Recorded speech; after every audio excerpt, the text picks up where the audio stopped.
Comment utiliser le Channel EQ de Logic Pro? Pourquoi l'utiliser? À quoi ça sert? Et comment faire pour ne pas se perdre dans tous ces réglages? À la fin de cette vidéo, vous saurez exactement comment utiliser le Channel EQ dans toutes vos productions. Salut, c'est Adrien et bienvenue sur Home Studio Start. Alors avant de commencer, je tenais à préciser que cette vidéo est destinée à un public débutant. Si vous êtes déjà familiarisé avec les notions d'EQ, je vous invite à jeter un œil à mes autres vidéos EQ un peu plus avancées. Je vous mettrai les liens en description. Et je précise aussi que si vous n'êtes pas sur Logic Pro, mais que vous utilisez un EQ semblable au Channel EQ, je pense par exemple au Fruity EQ de FL Studio ou même Pro Q3 de FabFilter, vous pouvez très bien suivre la vidéo, le principe restera le même.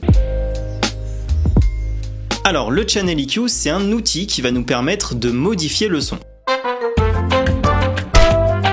Mais avant de rentrer dans les détails, c'est important de parler du son et plus précisément de ce qui compose le son. Un son, c'est déjà des fréquences, exprimées en Hertz, qui vont déterminer la hauteur du son, si c'est grave ou si c'est aigu. Plus les fréquences sont basses, et plus le son est grave. Et plus les fréquences sont hautes, plus le son est aigu.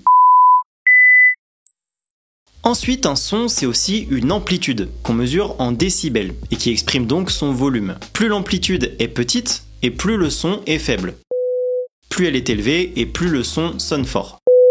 Ok, mais le Channel EQ dans tout ça, c'est quoi? Le Channel EQ, c'est comme un outil magique qui va nous permettre d'agir directement sur les fréquences de notre son. Faut voir ça un peu comme de la sculpture. Ça nous permet de sculpter notre son, d'accentuer certaines fréquences pour donner à un son plus de clarté ou plus de présence, ou au contraire d'atténuer d'autres fréquences pour nettoyer un son ou le corriger, pour éviter qu'il devienne trop chargé ou trop boueux. Par exemple, si vous trouvez que votre enregistrement de voix sonne un peu trop nasillard, vous pouvez utiliser le Channel EQ pour réduire légèrement les fréquences qui en sont responsable. Si votre guitare acoustique manque de brillance, vous pouvez utiliser le Channel EQ pour booster les hautes fréquences et ajouter du scintillement à cette guitare.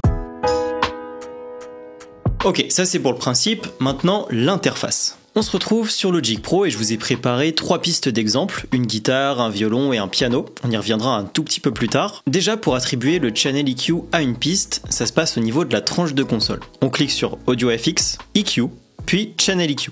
Voilà, le Channel EQ s'ouvre pour ma piste de guitare. Je précise que le Channel EQ est attribué à ma piste de guitare uniquement. Si c'est mon violon que je veux modifier, je dois sélectionner ma piste de violon et refaire la même manip. Audio FX, EQ, Channel EQ.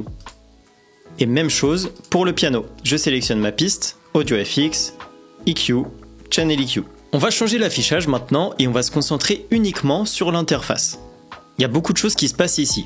Dans un premier temps, on va se concentrer sur le visuel, puis on ajoutera le son des exemples un peu plus tard. La première chose qu'on peut noter, c'est que le Channel EQ ressemble à un graphique. Sur l'axe horizontal, on peut modifier la fréquence en Hertz. Par définition, l'oreille humaine entend de 20 Hz jusqu'à 20 kHz. C'est pour ça que l'axe horizontal sur le Channel EQ va de 20 Hz à 20 kHz. Donc je peux prendre un point et naviguer de fréquence en fréquence. Ici, je vais dire au hasard que je veux toucher à la fréquence 1000 Hz, soit 1 kHz. Ok, donc je place mon point sur 1000 Hz. Maintenant, sur l'axe vertical, on modifie le volume de la fréquence. Est-ce que je veux que cette fréquence soit plus forte ou est-ce que je veux que cette fréquence soit moins forte? Et bien mon point ici, soit je le monte pour augmenter le volume de ma fréquence, soit je le descends pour baisser le volume de ma fréquence. Ici, je vais dire que je veux plus 5 décibels, donc je lève mon petit point jusqu'à 5 décibels. Donc là, je me retrouve avec un boost de 5 décibels à la fréquence 1000 Hz. Le Channel EQ, en fait, c'est aussi simple que ça. C'est accentuer ou diminuer des fréquences pour sculpter le son. Ok. La deuxième chose qu'on remarque maintenant, ce sont ces petites formes bizarres tout en haut. On appelle ça des filtres, et ces filtres vont nous permettre de modifier les fréquences, mais pas forcément de la même façon. Du coup, on peut observer 3 catégories de filtres différentes. Les filtres en cloche, ou bells en anglais, les filtres étagères, haute ou basse, high shelf ou low shelf en anglais, et les filtres passe haut ou passe bas, soit high cut ou low cut en anglais. On va les détailler un par un, et cette fois, on va ajouter du son. Dans le petit exemple de tout à l'heure, on a utilisé un filtre en cloche parce que quand on l'utilise, sa forme ressemble à une cloche, tout simplement. Le filtre en cloche, il va nous permettre de cibler des fréquences spécifiques pour les ajuster indépendamment des autres. Et donc ça peut être utile pour corriger des problèmes spécifiques. Par exemple, j'ai cette guitare et je trouve qu'il y a trop de corps, trop de présence.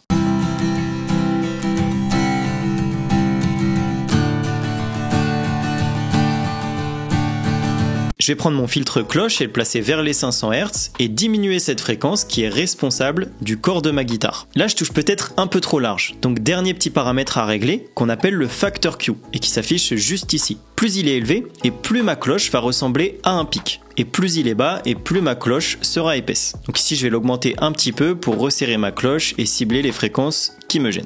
On va écouter avant-après.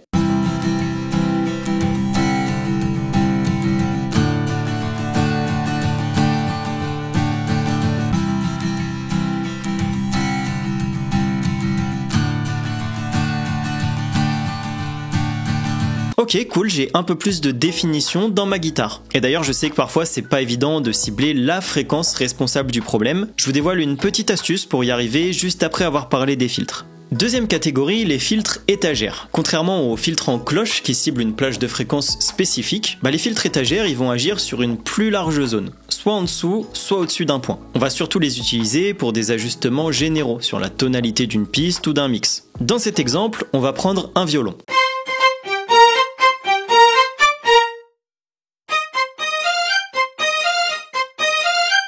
Ici, je voudrais lui apporter plus de brillance, plus de scintillement. Donc je vais prendre mon étagère haute, un high shelf, et je vais booster tous les aigus du violon en même temps. Voilà, on entend tout de suite plus de brillance, plus de scintillement dans les violons. On fait une écoute avant-après.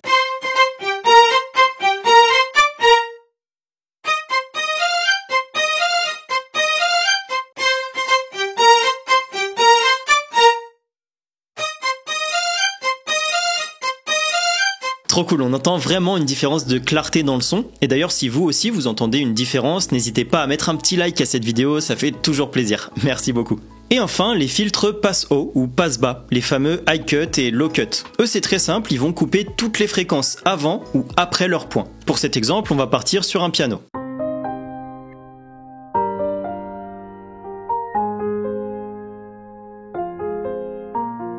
Les low cut et les high cut, ils sont pas activés de base sur le channel EQ. Donc il faut se placer sur l'icône, faire un petit clic et voilà, il est activé. Je vais faire la même chose pour le high cut. Voilà. Donc dans un premier temps, je vais utiliser un low cut pour couper toutes les basses fréquences de ce piano.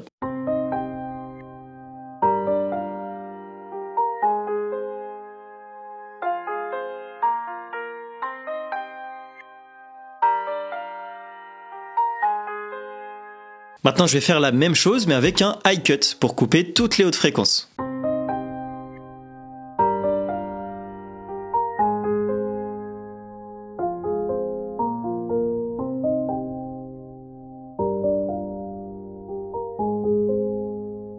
Ce type d'EQ, c'est super intéressant pour une égalisation créative ou pour nettoyer les fréquences indésirables. Je suis vraiment curieux de savoir quel filtre vous préférez dans votre égalisation, dites-le moi en commentaire et on enchaîne tout de suite avec la partie astuces. Alors, quelques petites astuces pour vous aider dans l'utilisation du channel EQ. Mais juste avant, si vous voulez aller encore plus loin dans vos projets et apprendre en détail la production musicale, ça peut être les EQ, ça peut être la compression ou alors booster vos propres projets, vous pouvez réserver une session coaching avec moi en cliquant sur le premier lien dans la description. Et pour plus d'infos ou pour me contacter, vous pouvez le faire via mon compte Instagram, je vous mettrai aussi le lien dans la description. La première astuce, je vous en parlais un tout petit peu avant, parfois on a du mal à cibler la fréquence qui nous pose problème. Il y a une petite astuce qui consiste à faire un pic, donc une cloche avec un facteur Q élevé. On va booster ce pic au maximum et on va se balader comme ça de fréquence en fréquence jusqu'à cibler celle qui nous gêne. Je reprends l'exemple de la guitare.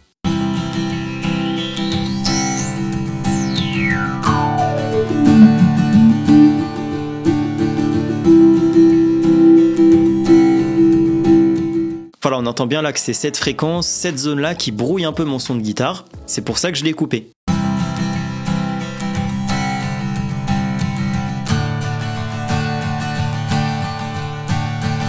Deuxième astuce, je vois souvent des élèves qui se limitent dans l'utilisation de leur filtre. Ils vont rester uniquement sous l'icône du filtre et faire par exemple une cloche uniquement ici ou alors un high cut uniquement ici. C'est important de dire que vous êtes libre de faire ce que vous voulez. On peut par exemple prendre la cloche tout à droite et venir faire un cut tout à gauche. Ou pourquoi pas prendre un low shelf et mettre le point très haut. En fait, il n'y a pas de règle. Tant que vous faites confiance à votre oreille et si ça sonne bien, c'est que c'est bon. Et enfin, pour la troisième astuce qui va compléter un peu cette deuxième, alors je dis qu'il n'y a pas de règles, mais il y a quand même certaines logiques à avoir et qui sont pas évidentes à trouver quand on débute. Donc si vous voulez voir comment on utilise les EQ dans un contexte de mix, je vous laisse avec cette vidéo dans laquelle je vous montre comment utiliser les EQ quand on a plusieurs pistes en même temps. J'espère que cette vidéo sur le channel EQ vous aura plu. Je vous invite à partager votre expérience en commentaire et n'oubliez pas de vous abonner pour plus de vidéos Home Studio. Moi je vous dis à la semaine prochaine. Ciao.